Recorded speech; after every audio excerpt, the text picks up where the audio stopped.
found a way to be a half game up in first place, but got the one team coming in that we've got a losing record against since I've been here, coming in on Saturday. So we've got to do a better job. In the past when we played these guys, their defense has caused us issues with our turnovers. We turned it over too much.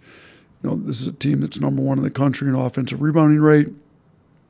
Got the best rebounder in our league, and Anderson Garcia, and he goes hard. I mean, I love watching him play. He's tough. He's physical. He plays hard. So our guys are going to have to really man up, try to keep them off the glass.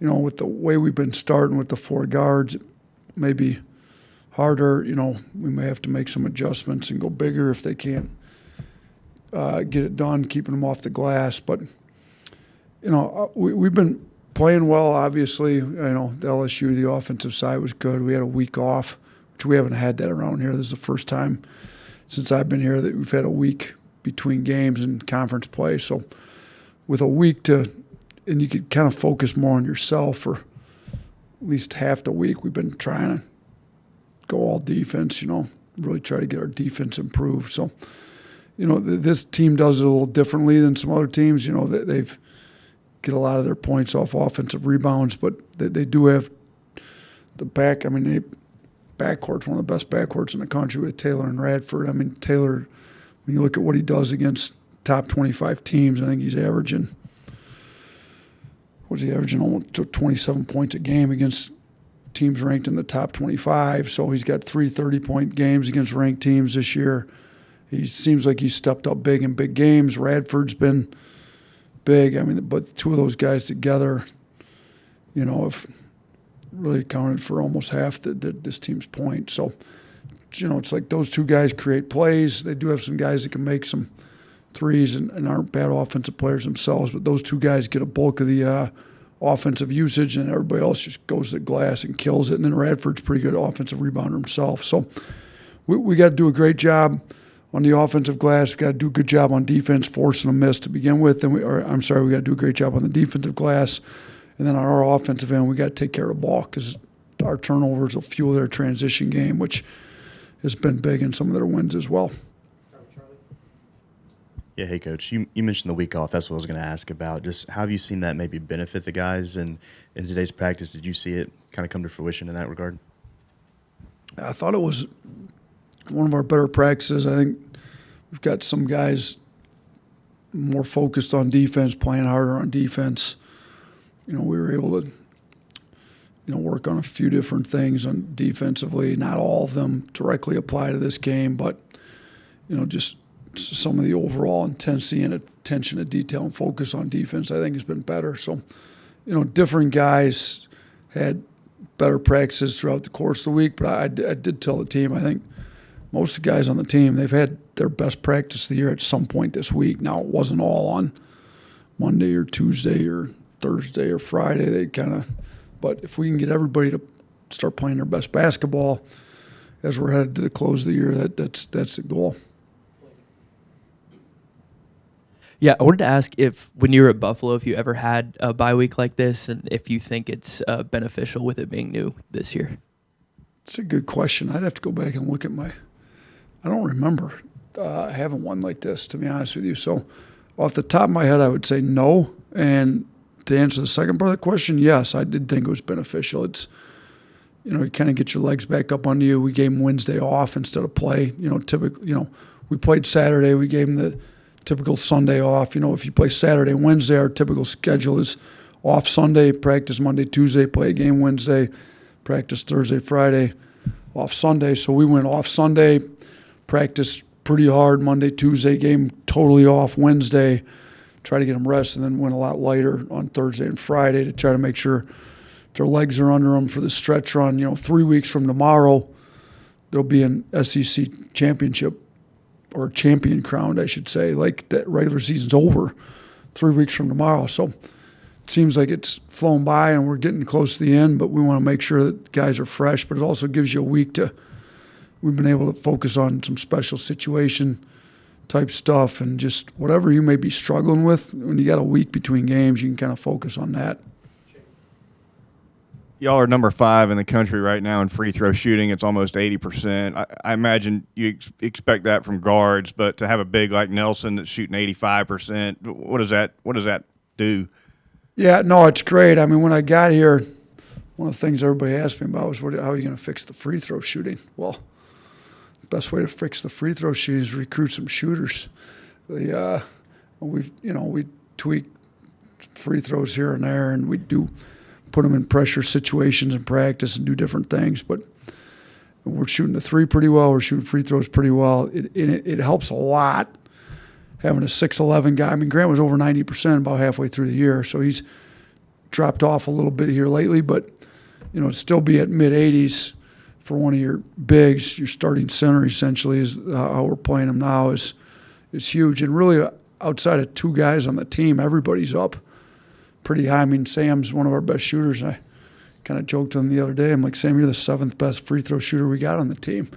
Like, if you go look, I mean, he's an elite shooter, and it's true. I mean, Reitzel shooting, between Reitzel, Nelson, Sears, Estrada, Rylan Griffin. Like, we've got a lot of good free throw shooters. So I didn't realize we're 5th in the country in free throw percentage.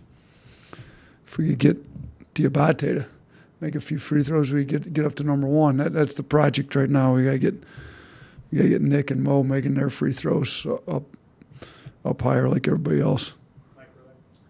You have the tournament committee's top 16 coming out while you're playing tomorrow. The top 16 seeds there. Just what does that mean to you, and to have really be in that conversation 3 of the last 4 years? What does that mean for the program? Yeah, I think it shows where you've gotten the program to. It comes out tomorrow, and then is that 4 weeks from the next day, a month before? Is that what it is? So you got 4 weeks till that selection Sunday. Look, wherever we end up being, and I would assume that we'd be somewhere in that 16, we've still got a month of basketball left before selection Sunday. So, hopefully, I don't know, when's it coming out, at halftime of our game or something? Right in the middle of the first half. I'll find out after the game. Then I won't be focused on that too much come 11:30. Craig, I don't think Greg's allowed to tell me much. He tells me when he's going to be at the committee meetings, and we've talked about, what they look for, that's more off-season, like scheduling stuff and all that. I don't know. I'm going to be honest with you, Greg hasn't told me, so I don't think he's allowed to. So I'll find out if we're in it, where we're at, what seed, all that after the game. And then from there, you got to try to improve your seeding. So, like, who can improve it from then till 4 weeks later? So we just got to be playing our best basketball come March. You mentioned A&M's backcourt. You've also mentioned in the past how the guard defense needs to be better on your end. Is this kind of like a benchmark game, and getting a week to also prepare kind of help highlight that challenge? Yeah, I think it is, to be honest with you. Our guards got to be better, and we facing 2 really good guards in Taylor and Radford. We got to be able to guard them. So, and they may still end up with some decent numbers just because, I don't know how many shot attempts Taylor had when he scored 41, but it was a lot. I mean, if he shoots that many times, he's bound to score some points. So it's more like how highly contested are the shots, how difficult are you making his shots, and if he chooses to still take real difficult shots, how good are we on the defensive glass to rebound the ball? That's why I almost think they don't mind. Like, none of his teammates seem to mind when he takes a lot of these difficult shots. It's just their job to go get the rebound. So, they've kind of they know their roles well. Taylor and Radford are going to shoot a lot of shots. Our guards have to do a great job making sure his shots are all highly contested and just making things a lot more difficult for him. But yeah, this would be a game to see, like, how much does our backcourt improve defensively, because these are 2 guards that are going to stay super aggressive because it's their job to get shots up. A lot of times their best offense is just to get a shot up on the rim, whether it's a high percentage shot or not. It doesn't really matter. They get a shot up on the rim and let Garcia and all of them, Levesque, they've got Carter, Coleman, kind of just go down the list of all these guys that come in, Solomon Washington. They've got hard-playing guys that just go get it off the backboard and off the rim. Coach, you guys are going to be wearing the throwback uniforms tomorrow. Just what does it mean, or I guess the importance for you to not only embrace the school's tradition, but to bring back alumni like you guys are going to do? Yeah, it'd be super cool. It's that team that Petway was on that went to the Elite Eight coming back. They're going to honor them during the game tomorrow. You know, they've got great tradition around here. They've won a lot of games. Depending on what stats you look at, we're either the second or third, you know, best basketball program in the history of the SEC, you know, based on winning percentage, wins, total wins, and all that. So it's nice to honor the past teams that have won a lot of the games before, you know, I was able to get here. So to see those guys and have Petway come back, hopefully Petway can get a win tonight and be on a 2-game winning streak coming in here. But, you know, and then the uniforms look great. And it's kind of nice to have an alternative uniform to play in. I think the guys are excited about them. So it's not going to have anything to do with whether we win or lose the game, but it is nice to honor some teams that have won here in the past. All right, thanks, fellas.